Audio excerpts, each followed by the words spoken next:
नमस्कार बच्चों, आज मैं आपको कक्षा 7 की हिंदी सेकंड की पुस्तक नव भारती के प्रथम पाठ को पढ़ाने जा रही हूँ।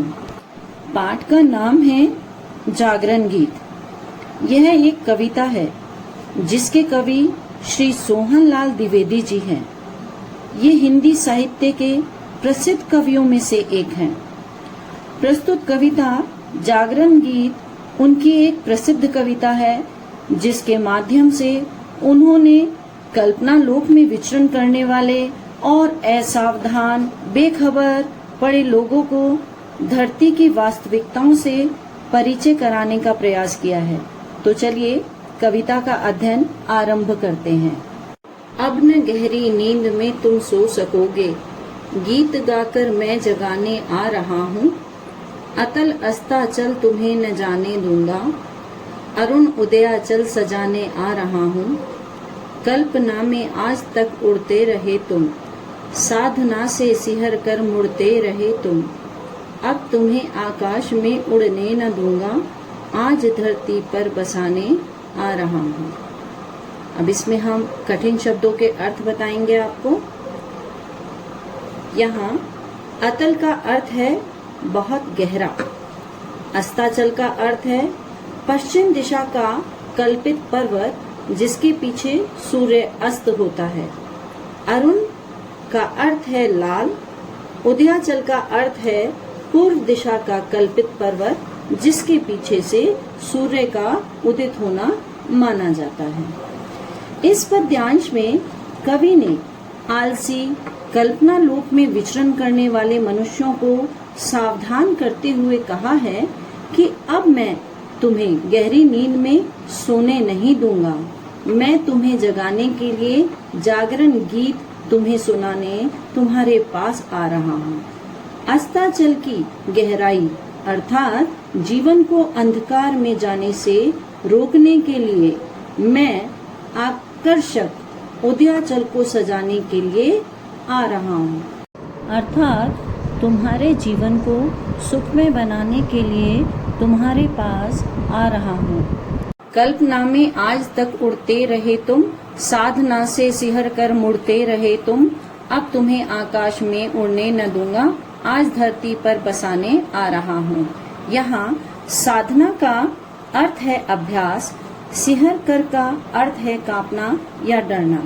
कवि कहते हैं कि हे मनुष्य, तुम आज तक कल्पना की उड़ान उड़ते रहते हो, कल्पना में जीते रहते हो और साधना अर्थात परिश्रम से मुंह मोड़ते रहते हो।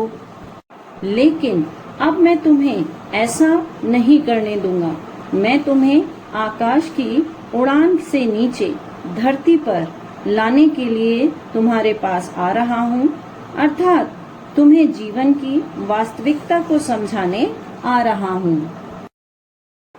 अगला पद्यांश है, सुख नहीं यह नींद में सपने संजोना, दुख नहीं यह शीश पर गुरु भार ढोना। शूल तुम जिसको समझते थे अभी तक, फूल मैं उसको बनाने आ रहा हूँ। यहाँ संजोना का अर्थ है सजाना, शीश का अर्थ हुआ सिर और शूल का अर्थ है कांटे।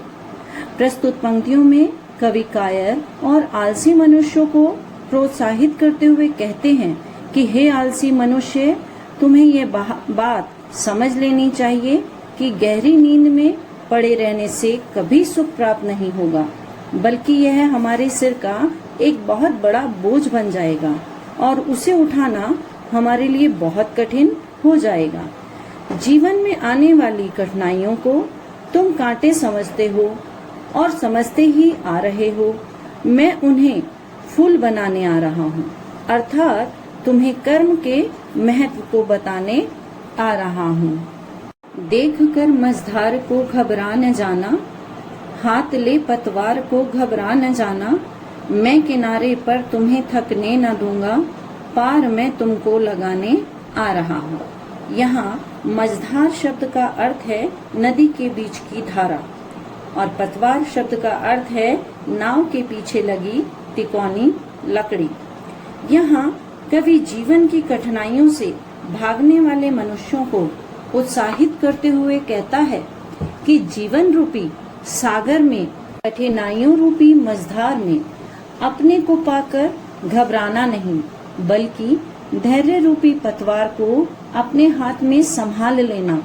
इस प्रकार जब तुम साहस करोगे तो मैं तुम्हें किनारे तक आने के लिए उत्साहित करूंगा। मैं तुम्हें थकने नहीं दूंगा, हारने नहीं दूंगा। अर्थात मैं तुम्हें जीवन रूपी सागर से बाहर निकालने आ रहा हूँ। तोड़ दो मन में कसी सब श्रृंखलाएं, तोड़ दो मन में बसी संकीर्णताएं, बिंदु बनकर मैं तुम्हें ढलने न दूंगा, सिंधु बन तुमको उठाने आ रहा हूँ। यहाँ श्रृंखलाएं शब्द का अर्थ है बंधन या जंजीरें।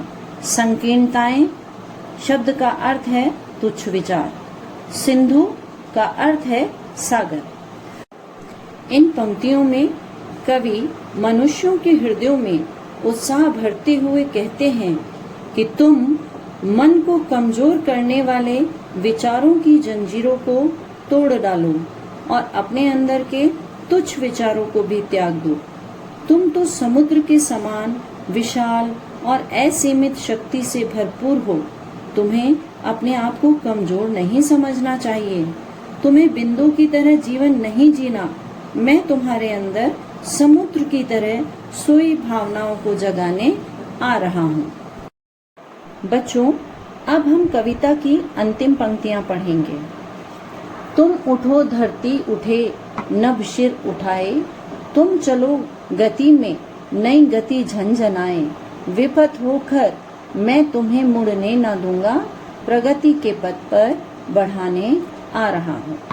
यहाँ नभ शब्द का अर्थ है आकाश, गति शब्द का अर्थ है चाल, शिर शब्द का अर्थ है मस्तक, विपथ शब्द का अर्थ है गलत रास्ता या बुरा रास्ता और प्रगति शब्द का अर्थ है उन्नति। कवि जीवन से निराश और हारे हुए व्यक्तियों को प्रेरणा देते हुए कहते हैं कि अब तुम गहरी नींद से उठ जाओ। तुम्हारी चेतना और जागृति से इस संसार में भी जागृति आ जाएगी। सारा आसमान अपना मस्तक ऊंचा कर लेगा। तुम्हारे गतिशील होने से सब तरफ गतिशीलता आ जाएगी। मैं तुम्हें हार कर गलत राह पर नहीं जाने दूंगा। मैं तुम्हें उन्नति के रास्ते पर बढ़ाने के उद्देश्य से तुम्हारे पास आ रहा हूँ।